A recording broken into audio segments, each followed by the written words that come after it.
Hello, everyone. Thank you so much for coming to this session.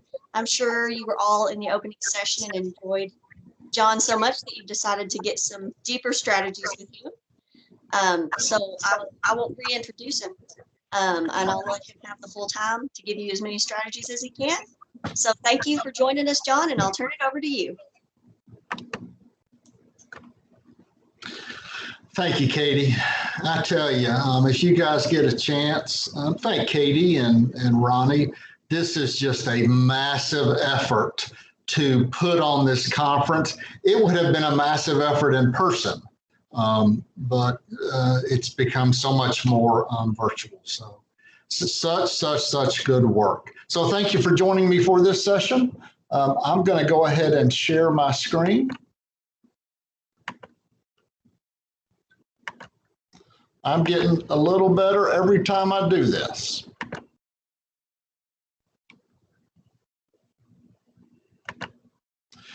So we're going to dig a little bit deeper into classroom practices. Again, my contact information, I'd love to hear from you.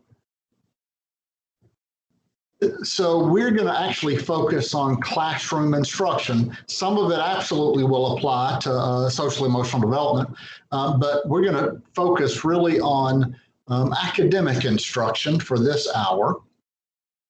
And you had scratch paper, so hopefully you had a chance to print out the handouts.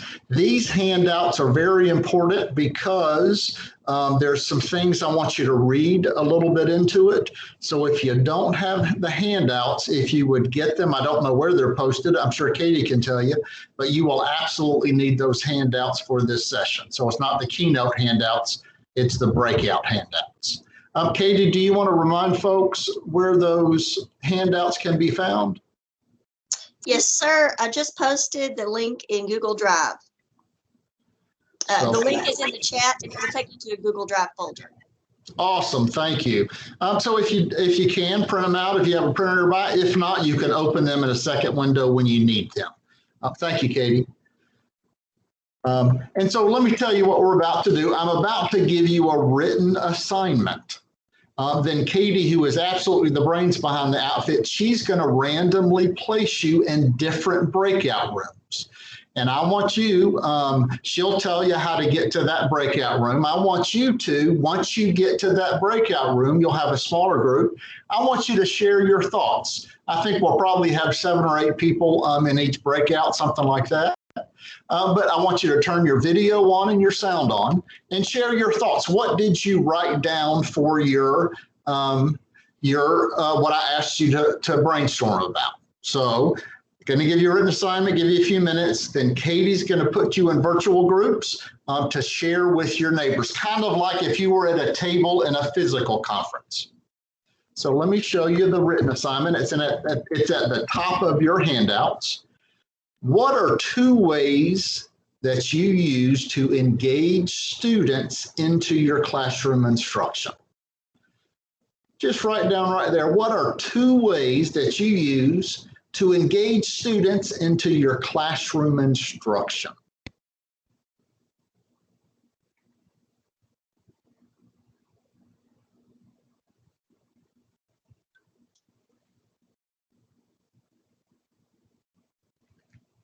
Just let me know when you'd like me to send them to the rooms.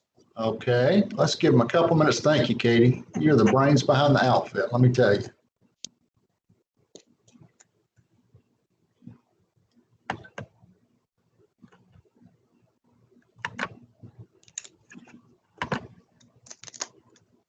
Okay, Katie, if you don't mind opening those rooms and sending them, and share your thoughts with your colleagues.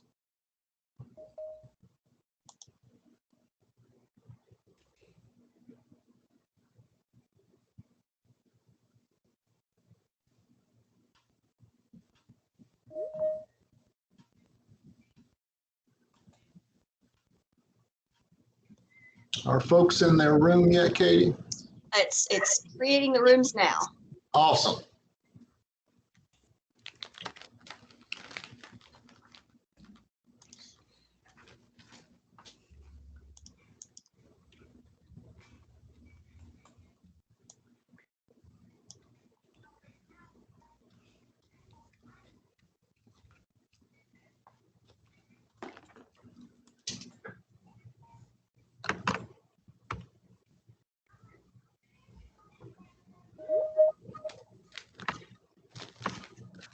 We're still admitting a couple people, so I'll try to assign anyone as they join.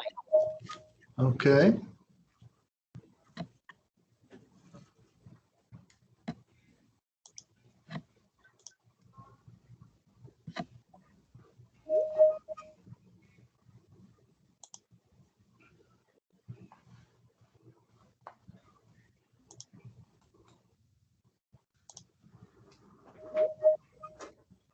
Just let me know when folks can get there, if you don't mind.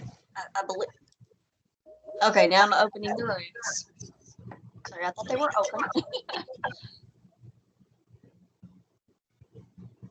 Okay, the rooms are opening now.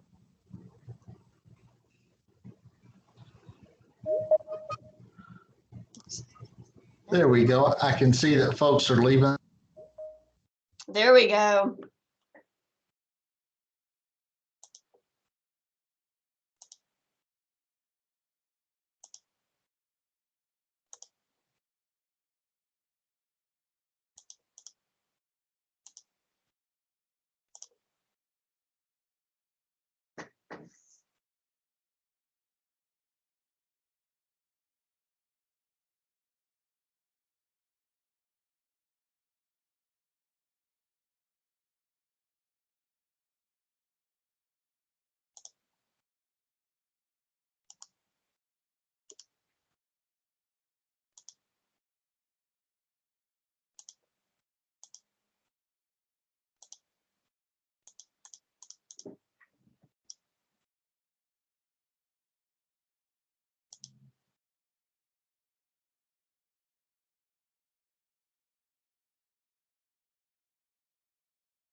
Trying to assign you all to rooms as everyone joins.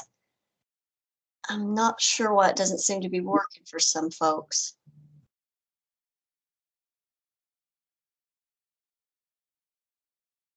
I don't know if you can hear me, but I was in the first one, and when I clicked to turn on my video, then it kicked me out, so I joined back in. I don't know if that done anything. Oh, I'm not sure, but you know what? We can just treat this one as a breakout room. And sharing the strategies that you use.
Okay.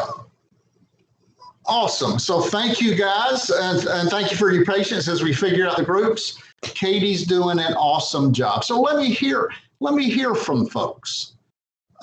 What's one way you can put it in the chat, or you can speak verbally? Turn on your microphone. And what's one way you use to engage kids in your academic instruction? Put it in the chat and turn your voice, turn your mute off and tell me that way. John says technology. Thank you, John. Matt said he had trouble unmuting in his breakout room. Hey, I'm good over here. Okay. Kagan strategies, very good. Introduce art or hands-on activities. Thank you, Suzanne. That's fantastic. I play games with them. Play games. Kids love that. And it can be so engaging and so powerful academically. Establishing rules or guidance for participating. Good. Allison, great discussion. I like that. I like to use current events. Good. Or an aha video, a very short, powerful aha video. Spend the first several weeks getting to know my students, their hobbies, and connect it to that. Good. Introduction with humor, good. Using appropriate humor is very good. That kind of sparkle in your eye. Such good asking questions about themselves. Such good stuff. There are absolutely ways to engage kids, and you guys clearly are very effective at that. So let me go ahead and share my screen again. I hope you guys can see it now. Yes, sir. Good, thank you. I want to tell you about a major epiphany I had. Let's put that whole idea of engagement, put a pin in it for just a minute. And I want to tell you about a major epiphany I had several years ago. I woke up in the middle of the night, to be honest, and went, I think I figured something out. And this seems important. And I bet everybody else knows it, and nobody told me. And this was my epiphany. My epiphany was all human learning requires two things. All human learning, for every single human being on the earth, that's 7 billion plus people, they all require two things if they want to learn how to do something or learn how to get even better at doing something. And guess what? It doesn't matter if you're a beginning learner or an advanced learner. You can be holding a tennis racket for your first time, you need these two things. Or you can be Serena Williams, the GOAT of the GOATs. Both those tennis players need these two things. It doesn't matter what you're learning. You can be learning to walk at 11 months. You can be learning to solve algebraic equations in 9th grade. You can be learning to read in 2nd grade. You can be learning to balance chemical equations or compare multiple ideas. It doesn't matter what you're learning. All those folks need two things, and it doesn't matter your age. Again, you can be 11 months old learning to walk, or you can be 92 becoming an even better cook. So here's my question to you, and it's on your handouts.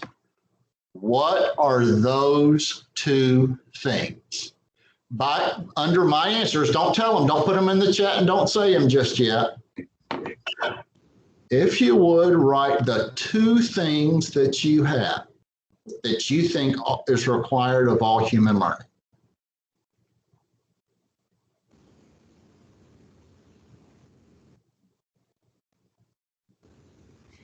Okay, if you would, now go in the chat and share at least one of your two things. All human learning requires two things. In the chat, write it one of those two things. Shannon says feedback, individual intent, purpose and understanding, good, desire to learn, good thoughts, finding interests, wanting to learn, purpose, such good thoughts. Attention to task. Such good information. Interest. Excellent, excellent. A safe place to learn. Know you care and your why. Oh, I like the way you said that about your purpose. Very good. Okay, let me tell you, let me turn my video on. Let me tell you what I figured it as. This was my aha moment. It profoundly shaped what I do. But let me give you a scenario. Turn your microphones on so you can answer me quickly. Everybody have your mic on? We'll mute them all in just a second. So here's the question. Let's pretend a middle schooler comes up to you and says, I love it, man. I'm so glad I'm on the basketball team. I love it. We just won our game by 3 points the other day. It was exciting. I wish you could have seen it. And yet I stink at free throws. Well, being the great educator you are, you say, well, you need to blank. What are you going to tell that child? They need to what? Just Practice. say it. Practice. Absolutely practice. Katie, if you would go ahead and mute everybody. Awesome. Just so we get rid of the background noise. You're right. You need practice. Anytime a human being can only get better at something is if they do.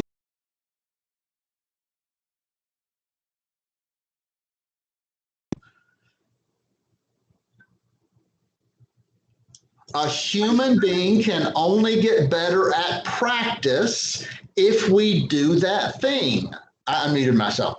We do that thing and we call that practice. So if you want to get better at baking, guess what you got to do? You got to bake a lot. If you want to get better at playing basketball, you got to do a lot of things where you practice basketball, drills and scrimmages and different techniques and all those kinds of things. Awesome. You must have practice. Human beings don't get better at doing something unless they do that thing a lot. But that is not enough. Okay? Turn your sound on just for a second, if you would, because I want a quick answer. So let's pretend that student listens to what you say. You're one of their teachers, so they really listen to what you say. So they go out in their driveway every night and shoot 100 free throws all by themselves. They're getting tons of practice, and they do it diligently. Every night, 100 free throws, every night. And they do this for 3 months by themselves. What's wrong with that scenario? Anyone, answer. What's wrong with that scenario? No coaching on technique. Teacher. Absolutely perfect. No one is saying, hey, shoot all the way through your fingertips or shift your weight this way, right?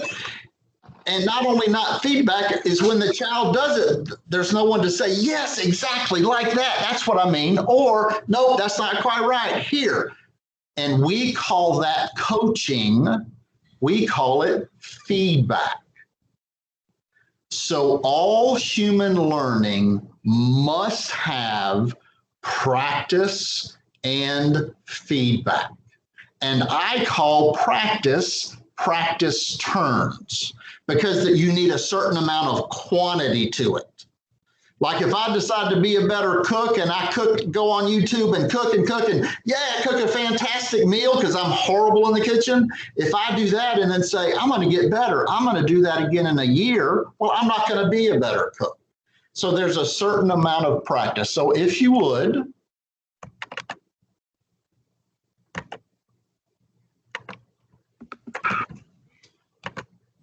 on your handouts, right there under O'Connor's answers, I want you to write practice, turns, and feedback. Some people don't like the phrase practice turns. And if you don't like it, that's fine. You can just use practice. It's meant to mean the exact same thing as practice. So there's no different meaning to it. And I don't mean drill and kill, right? A basketball player, they don't do the same thing every single day to practice. They do a variety of a lot of things to practice. So all human learning requires practice and feedback, or practice turns and feedback. So write that there if you would. So I am so fortunate that I've seen hundreds and hundreds and hundreds of classrooms. Sometimes I'm asked before I retired or as I retired to go into kindergarten classes all the way through 12th grade classes. And when I go into any classroom, this is what I look for. I look to see if all students are getting high rates of practice and feedback. If all of them are getting high rates of practice and feedback, because that's the only way to learn. If you want to get better at comparing two ideas in science, you have to have a lot of practice with comparing things and analyzing things, all those. I have to see every kid get tons. If you want to get better at algebra, you got to do lots of work with algebra and get feedback on your attempts. Here's the challenge with kids with disabilities and other kids who struggle. They're very, very talented at avoiding participation. Many, many kids who struggle, in fact, are fantastic at being invisible. They've learned that, boy, I'm terrible at, in their mind, I'm terrible at math, I'll never be good at math. That's their thinking. We don't want that thinking. So when I go into math class, I'm going to sit and I'm going to hold my pencil to the paper and the teacher's going to talk and I'm going to nod my head, right? I call it the faculty meeting nod. Y'all know how it is when you go to a faculty meeting at 3 o'clock and somebody's talking and you got nothing and you're just not, right? And to be honest, if you have a typical classroom of 28 kids, it's easy for kids to be invisible. But I tell you, I can pop in that 9th grade algebra class and I can find 6 or 7 of them. Some other kids who struggle do other things to avoid participation, and it may be misbehavior. Or some kids have such weak organization skills that they're constantly looking for their paper and their pen and the whatever and whatever, and so they don't actually get to be full participants. And of course, practice turns and feedback applies to all human learning. It's absolutely academic, but it's social, it's behavioral, it's processing emotions. You have to do it a lot and get feedback. It's collaborating with others. All human learning requires these two things: practice turns and feedback. But let's talk about feedback for a second. In a classroom, and I'm talking to a classroom that has multiple students, right? There are 4 sources of feedback. Students can get feedback from 4 places and 4 sources, and 3 of those sources are people. So in a classroom, 3 types of people can provide feedback, and 1 is a non-person. Okay? Super quick, write on your handouts where you think those 4 sources are. 4 sources of feedback in a classroom. 3 are people and 1 is a non-person. Don't say it, don't put it in the chat yet. Just go ahead and write for yourself right there.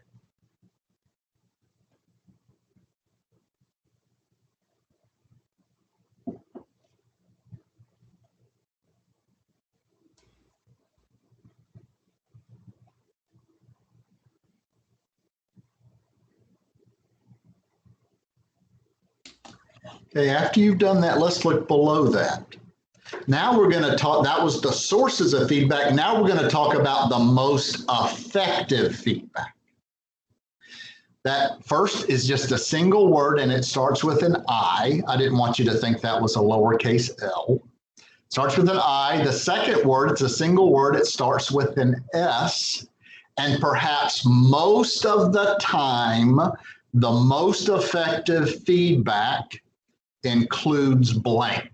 So fill those 3 things in. This describes the effective feedback.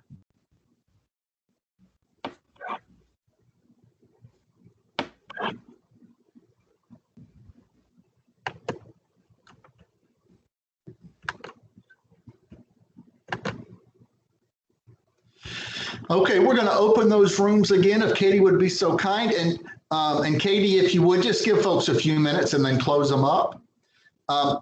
Please turn on your camera and your microphone. This is a great opportunity for you to learn from others. So turn your camera on and turn your mic on and share what you got for those things. Go ahead, Katie, if you don't mind, open those groups.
Awesome. Thank you guys for visiting with your colleagues. I tell you, we had a couple extra minutes at the end, so I got to learn a little bit about my colleagues and what they do. I told them that I get to sit in the smartest group, but but I'm enjoying getting to know those guys. So let's see what you came up with. Before we do that, okay, I want you to write something that someone else said that was very powerful. So find somewhere on a piece of paper and write something that one person said that was very powerful in your breakout discussion.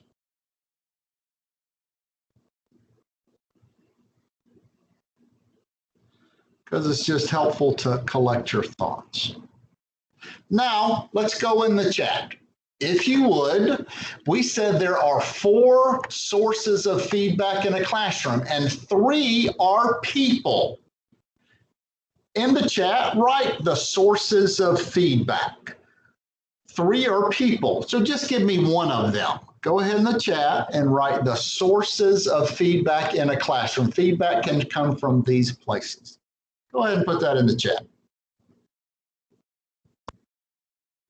Awesome. Peers. Very good. Peers. Kids can get great feedback from each other. The teacher, right? Or if you have paraprofessionals or teachers, the adults. Absolutely. The adults provide feedback. Peers can provide feedback. And I saw one that people often forget is a kid can provide feedback for himself. Now, very often that kids need, all those 3 people use tools. A teacher can use verbal feedback or proximity feedback or written feedback for a kid. When peers give feedback, it's usually in discussion, right? They're discussing each other. They most show each other their work, but it's that. And when kids give themselves feedback, usually they need a tool. For example, a teacher may say, okay, for the last several days, we've been learning about writing an introductory paragraph. And the teacher says, I want your introductory paragraph to include 3 things. And the kids read examples and read non-examples of good introductory paragraph.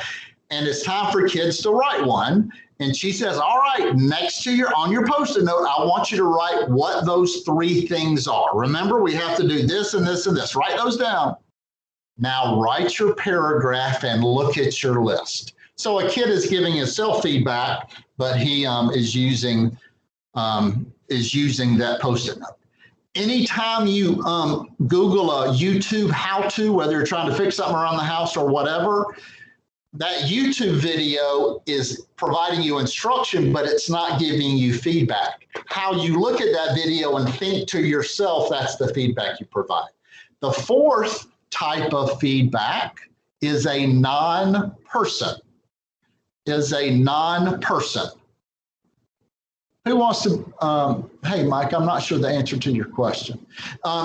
What is a non-person that can provide feedback in a classroom? Put it in the chat or go ahead and say it verbally. Either way.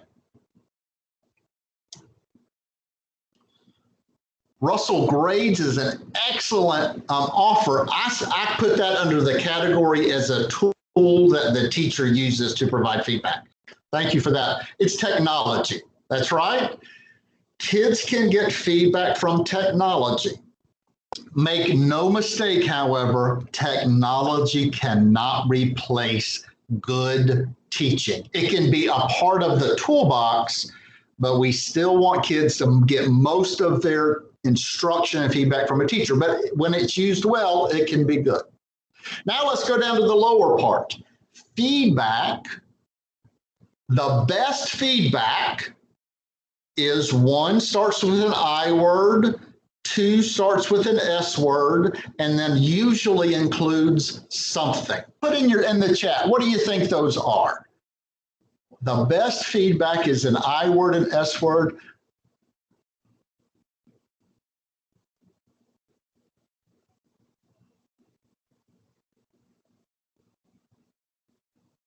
Excellent. The I word is immediate. The best feedback happens right after a child makes an attempt. The S word, Michelle has it, is specific, right? So let's think about that kid on the driveway shooting baskets, right? If I go out and provide coaching, if I was any good at basketball, I'm not, I would say, all right, the child tries something. I wouldn't say, don't do it that way. That's not very helpful. I would be specific. Hey, I want you to shoot all the way through your fingertips. So I would be very specific in what I asked him to do. Sometimes he would do that or she would do that. Awesome. Did you feel how you shot all the way through your fingertips? So feedback, corrective or encouraging feedback is both very specific. Also, if I would only go out there every 3 weeks to give feedback, that's not immediate. The child would develop very bad habits. So that's this immediate part. But most of the time, a good teacher says, hey, I want you to shoot through your fingertips, watch me. And that watch me is the last part. Effective feedback usually includes modeling. So those are the three things. It's immediate, it's specific, and it usually includes modeling. Now let me go back to my handout.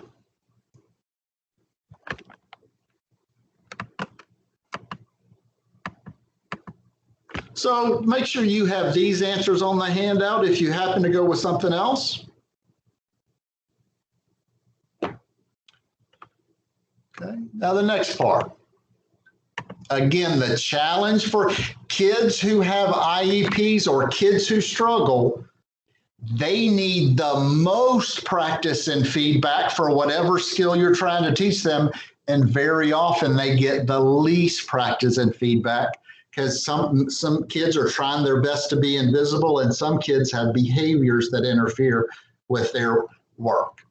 They need the most and yet they need the least. So I want to show you an engagement cycle to increase. In fact, before I do that, I want you to, there is a spot on your handouts.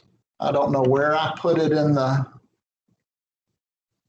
handouts. There is a spot where you see a line, an equal sign, and a line. A line, an equal sign, and a line. Find that place, or it doesn't matter, you can just draw it. And this is what I want you to put. The first line, I want you to put student engagement. Student engagement on that first line. Then the equal sign. And after, on the next line, I want you to put all students having high rates of practice and feedback. So I use those synonymously. To me, student engagement is when every child is getting high rates of practice and feedback. We've all had those classes where kids are engaged and we feel good about it and boy, everybody's into whatever we're doing. Doesn't mean everybody's doing the same thing, but everybody, and you feel, boy, the engagement is great. Well, what it really means is all kids have high rates of practice and feedback. So when I say engagement, I'm talking about high rates of practice and feedback.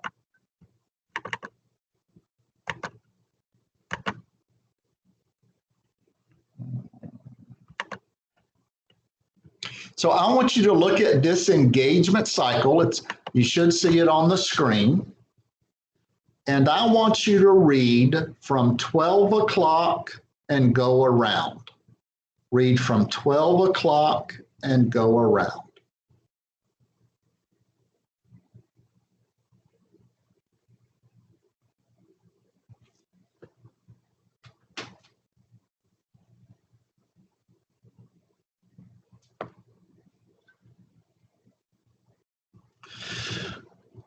So the first step is the teacher models. I love teacher modeling, but sometimes you just want to provide a prompt. Like I started today's this breakout session by saying, write 2 ways to engage students. I just gave you a prompt, okay? The next step is every kid tries it by themselves. I want every kid, usually that involves writing. So you can say, for example, all right, kids, we've been learning about parallel lines.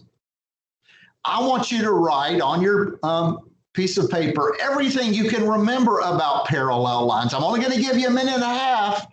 On your mark, get set, go.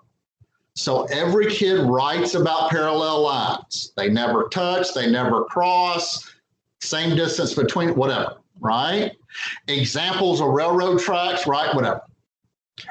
Then you say, awesome, thank you for writing. Now I want you to talk to your peers, share what you had down. Okay.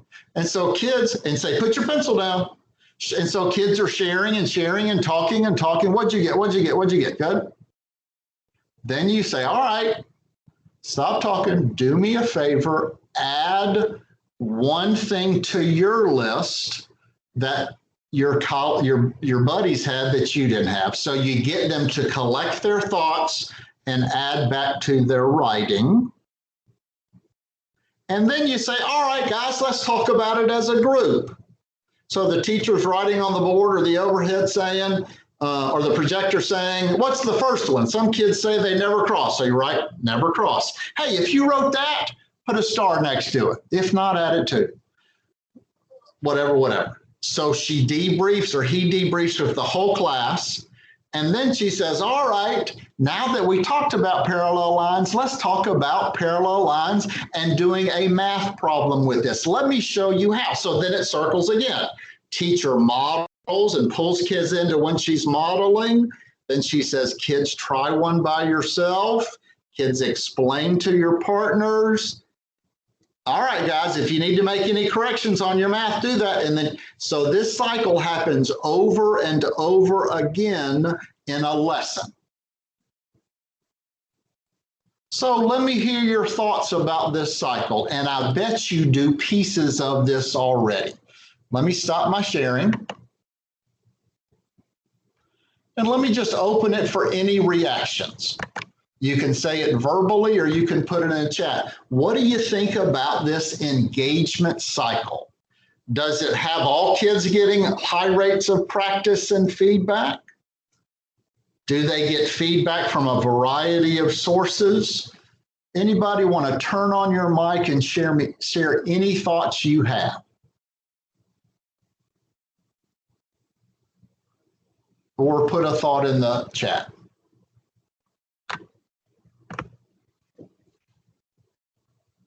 Now, don't be shy.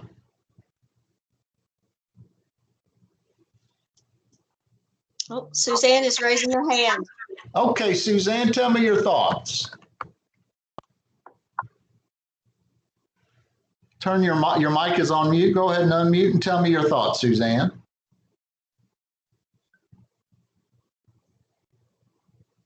I can't hear you. While you're working on that, degree of participation is critical. Thank you, Terry. Beth says it works, exclamation point. Peg says, love the feedback from peers. Very good, excellent. So some kids will have more interaction with peers. Oh, such an insightful part, Mark, and I'm gonna come back to that. Differing cognitive abilities impacts participation. Absolutely, you're correct. Peer teaching is very important. You're absolutely right. And I want you to feel comfortable adapting this. I know sometimes kids have great anxiety when they need to talk to their peers, or they have trouble collecting their thoughts. And so you have to support that. Sometimes I intentionally don't put kids in pairs, and that helps the lead, put them in groups of 3 or 4, right? And I know sometimes your classes are very, very small. Sometimes kids, on the other hand, it's easier sometimes for kids to interact with themselves. And Joe, you're right. Some of your classes probably have a very wide cognitive ability, some with significant cognitive needs, some without, and it may not be appropriate in that situation. Okay, awesome. Let me go back and share my screen.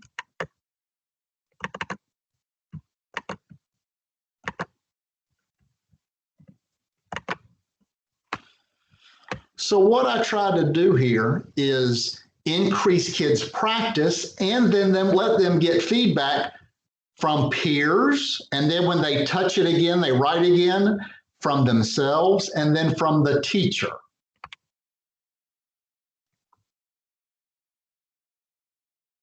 Now, this is a very young version, is for anybody who teaches preschool and early K, it may not be writing. It may be kids build, or they sequence things, or they draw something. In fact, in an older class, it may not be writing. It may be a science thing, right? Do these 2 steps of do the 1 step of the experiment. Now talk to your partners about what happened, right? So it can certainly be a non-writing activity. If you're in the humanities, so PE electives, so maybe you're an art teacher.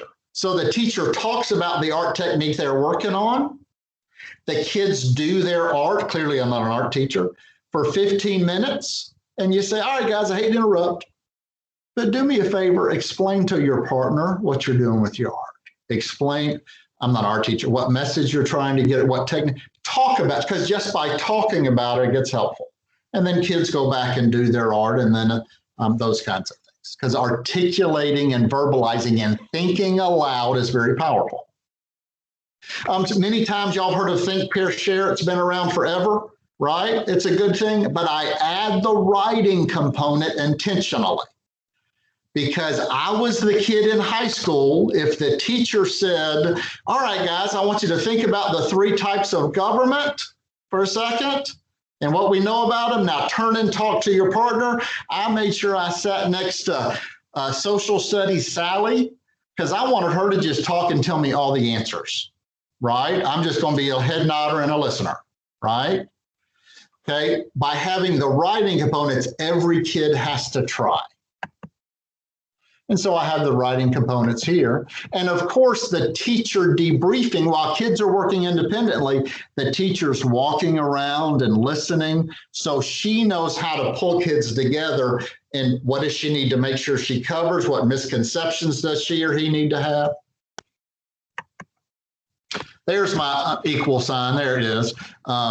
Because I think student engagement equals every child getting tons of practice and feedback, not just the hand raisers, every child.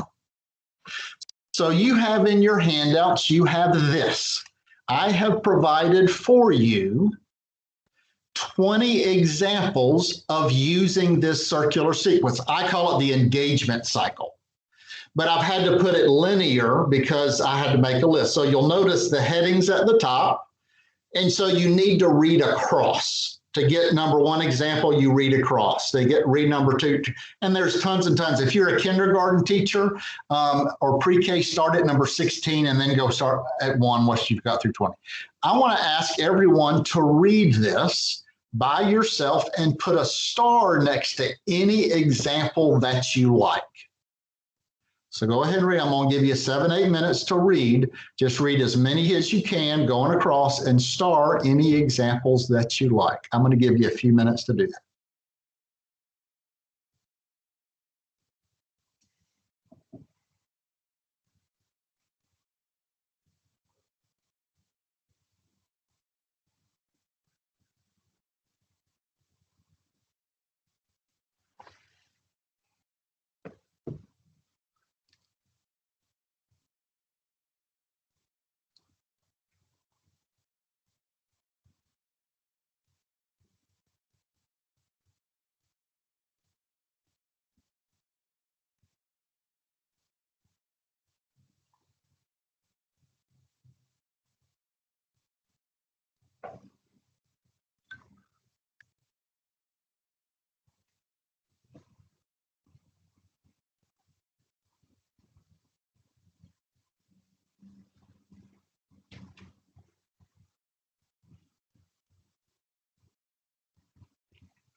Okay.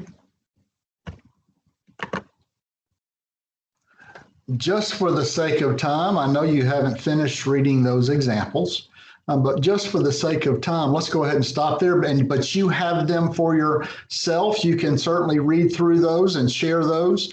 But I'd love to hear if any of those sounded like good ideas to you. So if you would, I'd love to hear from everybody. If you would, in the chat, tell us which one that you like, not just the number, but if you can put a couple of words to tell us what it was, that would help us too. But in the chat, our last activity is going to be to write in the chat any of those that you really liked, that you thought, hey, I can try that, or it makes sense to me. Let me give you a few minutes to do that.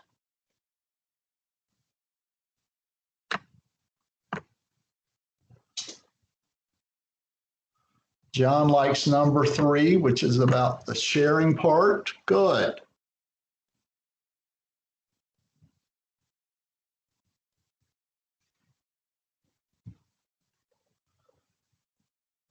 Number 7 has the students getting up and moving. Good. Number 19, clapping of syllables for young kids, very young kids, that phonological awareness stuff. Teacher shares her notes and asks kids to compare to their, teaching kids to note take. Good, because love the Venn diagrams, especially in math classes. Good. Everything they can remember. Everything they remember. You do that quite often, like the parallel line stuff. Good. Completing math problem with thinking aloud. Thinking aloud is a high leverage practice. You like to want the students to draw pictures, as this could include kids without good verbal skills. Good, Chip. Awesome. The thinking aloud, particularly in mathematics, thinking aloud is a powerful strategy. So that means teachers have to model it, because kids may not know how to think aloud. And so a teacher writes a math problem and says, when I see this math problem, I think, boy, it's an addition problem, but I have to make sure I line up my numbers correct, whatever. Or when I see this word problem, and so the person speaks in the first person, the teacher, to model, and then has kids to think aloud. High leverage practice. You're right. So Kimberly, you and I are thinking the same thing. Explaining concepts to peers. Well, you have that. And hopefully it'll be helpful, but I need to close this out. I started, one of the first things I said this morning in the keynote was thank you for what you do. So let me say that again. You are changing the lives of students. It's noble, powerful, generational work. So thank you for all you do. I believe in you. I hope you believe in the power that you have, and I just wish you nothing but luck. Thank you so much for having me. And Katie, I'll turn it over to you. Thank you so much, John. We really appreciate you giving us an overview and then digging deeper, which is exactly what you called this. It was perfect.